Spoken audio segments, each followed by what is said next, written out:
உலகத்துல இந்த ரெண்டு விஷயத்தை ஆழமா மனசுல பதிய வச்சாலே நம்முடைய எல்லா பிரச்சனைகளுக்கும் கவலைகளுக்கும் இதான் மருந்து, இதான் மந்திரமும் கூட.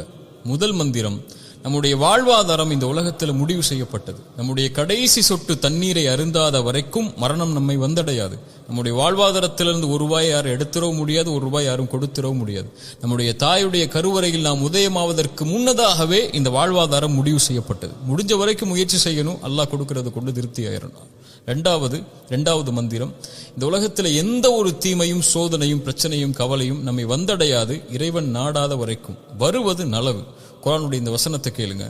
قُلْ لَنْ يُصِيبَنَا إِلَّا مَا كَتَبَ اللَّهُ لَنَا هُوَ مَوْلَانَا وَعَلَى اللَّهِ فَلْيَتَوَكَّلِ الْمُؤْمِنُونَ.